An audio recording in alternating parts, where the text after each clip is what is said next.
Hello, my name is Elias Chipimo Jr. I'm the president of the National Restoration Party.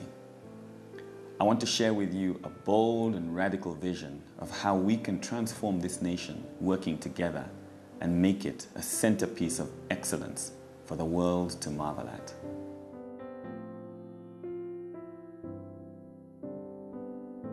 We live in an amazing country. We have land, we have water, we have natural resources.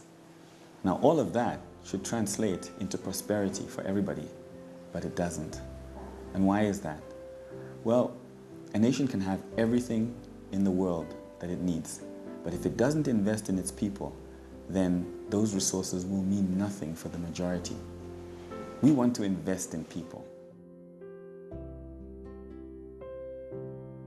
For too many years, we've talked about diversifying our economy, but we've still remained fully dependent on copper.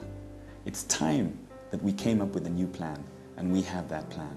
We are going to make Zambia the world's very first clean energy economy, depending on renewables, recyclables, and alternative fuels. What is NAREP's philosophy? What do we believe in? Well, first of all, let me tell you what NAREP stands for. We stand for restoration. That doesn't mean to bring back the past. It means to reintroduce the value system that drove our nationalists to fight for independence. They weren't waiting for an allowance before they undertook the task that we all are thankful for today. And that's the starting point for NAREP. We believe that it's possible to give every Zambian, even in the rural area, an opportunity to own part of a business in the new economy. We want to create industries in the rural communities that will mean that we can produce our own ethanol and blend it with petrol so that we don't depend on importing oil all the time. For any nation to really do things for its people, it's got to be clear about what its goal is and what its roles are. As a state, we need to clearly define what role the government is going to play in people's lives. And that's a critical part of what we are offering as NAREP. We are going to clearly limit the role that the state can play in the economy and leave as much of the responsibility for developing this economy as possible in the hands of the private sector, in the hands of the individuals who will become new owners in the new economy. If we are going to claim our role as the foremost investment destination, not just in Africa, but in the world, we have to diligently protect the interests of the private sector. We've got to protect private property. That doesn't mean that we will tolerate abuses, but we will set very clear guidelines, and we will make sure that our courts and our institutions can operate in a smooth and efficient manner.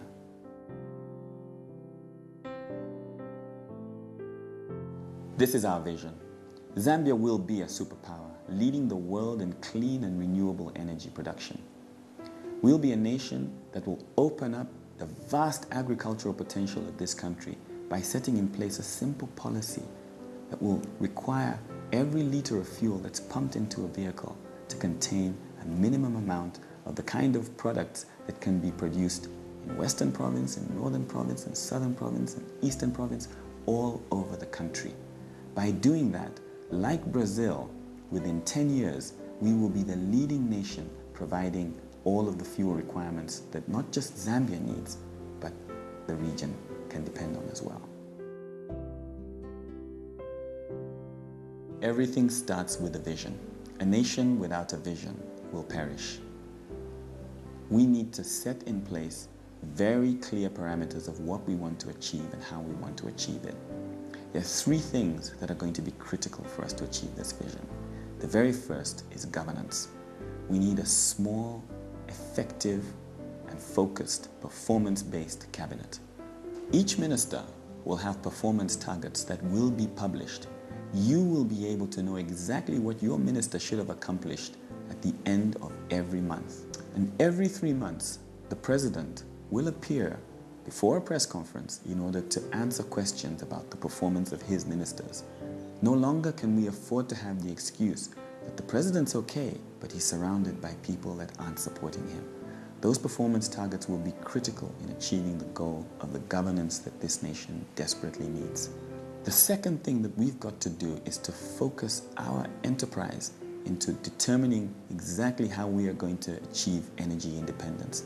That is a critical path towards getting us to our superpower status. The third thing that we need to focus on is championing a major modernization drive right across the length and breadth of this country.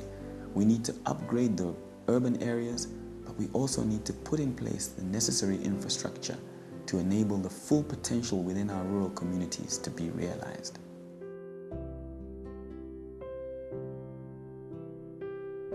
I know that a lot of what I've said might sound like it's hard to achieve, but I can assure you that it's not.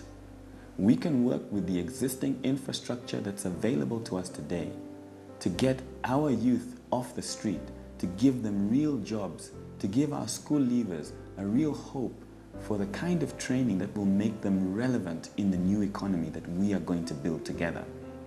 We want to turn the national service training camps, and there's at least one in every single province, into centers that will run 2-year courses for all of the youth that are ready to be responsible in this new economy. They will even be paid an allowance every month in order to undertake that training until it is completed. We want to use those centers to be able to produce the kind of graduates that can be effective in setting up their own entrepreneurial businesses, playing their role in the new ecotourism, playing their role in developing the kind of biofuels industry that will support the reduction of our dependence on foreign oil. That's something that we can achieve today, and it's something that we don't need to wait in order to start to implement. The NAREP administration will make that a priority, making sure that we can give every one of our school leavers and every one of our youth who are looking to do something productive for this country a job and something that they can call their own.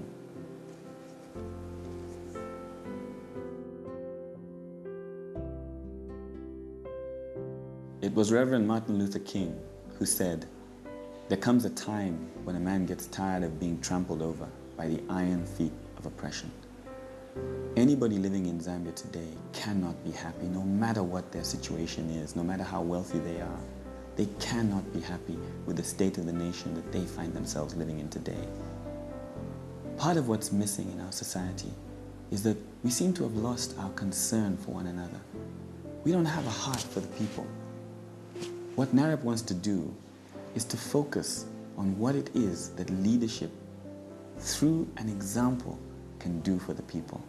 We need to reintroduce leadership that's sacrificial, leadership that's focused on excellence, leadership that's focused on humility, leadership that really concerns itself whether or not there are enough medicines in the hospitals, in the district hospitals, in the clinics, leadership that's concerned about the flooding and the continual cases of cholera that occur every year. It's time that we all said collectively, enough is enough. It's time for real change. It's time that we brought hope to the many millions that go through such desperate circumstances. We can no longer afford to continue like this. It's time for change. It's time for NAREP.